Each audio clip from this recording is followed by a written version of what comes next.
Hello दोस्तों, welcome back to new video of this YouTube channel, जिसमें हम लोग पढ़ने वाले हैं केमिस्ट्री का एक और इम्पोर्टेंट क्वेश्चन। तो चलिए स्टार्ट करते हैं। क्वेश्चन आपको दे रखा था, निम्नलिखित पर संक्षिप्त टिप्पणी लिखिए। पहला उदासीनीकरण, दूसरा पीओपी यानी कि प्लास्टर ऑफ पेरिस, और तीसरा है पीएच मूल्य।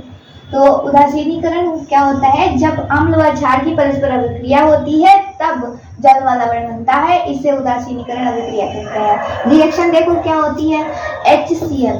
HCl क्या है? एक अम्ल है, और NaOH यानी कि क्षार, दोनों की परस्पर अभिक्रिया कराई, क्या बना? NaCl और H2O। देखो कैसे, एक H ये है, एक H ये है, दो H हो गए, H2, और एक ऑक्सीजन बची, ये यहाँ आ गई, H2O बन गया, Na और Cl एक तरफ आ गया। ठीक है।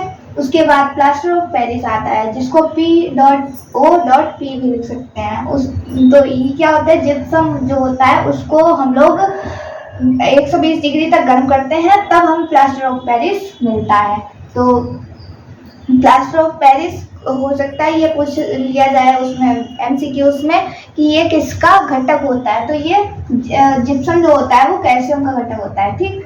खैर, रिएक्शन क्या होती है? 2 × CaSO4 × 2H2O। यहाँ पर ये जो H2O है ये कितने हो गए? देखो बाहर भी 2 दे रखे हैं, तो 2 की गुणा हो जाएगी बाहर से, तो ये कितने हो गए?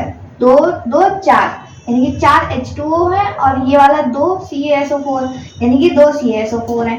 जब यहाँ पर रिएक्शन है यानी कि गर्म किया गया 120 डिग्री सेल्सियस तक, तब यहाँ से CaSO4 का होल ट्वाइस आ गया, एक H2O यहाँ रह गया, और बाकी के, क्योंकि यहाँ पे 4 थे इसलिए बाकी के 3 यहाँ पे है। ठीक, अलग हो गए।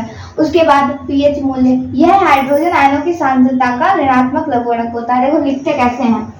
पीएच मूल्य, पीएच मान क्या होता है? हाइड्रोजन आयन की सांद्रता का, ऐसे लिखते हैं, हाइड्रोजन आयन की सांद्रता का ऋणात्मक लघुगणक होता है। ठीक, बेस में 10 चलता है।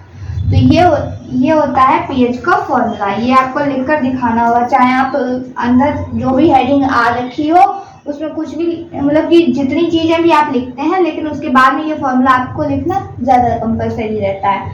इससे एग्जामिनर को ये लगेगा कि आपने इससे रिलेटेड ही लिखा है यहाँ पर। तो हमने ये बताया है, यह हाइड्रोजन आयनों की सांद्रता का ऋणात्मक लघुगणक होता है। पीएच स्केल 0 से 14 तक होता है, जहां पर 7 तटस्थ यानी कि उदासीन होता है, यानी कि पानी टाइप से, क्योंकि पानी का पीएच मान होता है 7। ठीक। उसके बाद में 7 से कम अम्लीय होता है, और 7 से अधिक क्षारीय मान होता है। मतलब कि किसी चीज का मान अगर 7 से कम है अम्लीय, इसमें पीएच मान, तो वो अम्लीय होगा। अगर किसी वस्तु का पीएच मान इससे 7 से ज्यादा हो जाता है तो वो क्षारीय होगी।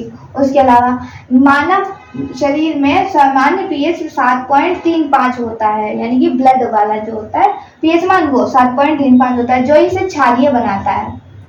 तो शरीर के पीएच को बनाए रखना एसिड बेस होमियोस्टेसिस कहलाता है। खैर, और इसके अलावा ये आप इसको लेकर दिखाएंगे तो ज़्यादा बेटर रहेगा। तो ये था हमारा तीनों चीज़ों पर टिप्पणी। आई होप समझ में आ गई होगी। अगर वीडियो समझ में आई हो तो लाइक कीजिएगा, चैनल पर नए हो तो सब्सक्राइब जरूर कर लीजिए। अगर इसकी PDF चाहिए तो टेलीग्राम से मिल जाएगी। फिर मिलते हैं एक और नए वीडियो के साथ, तब तक के लिए थैंक यू।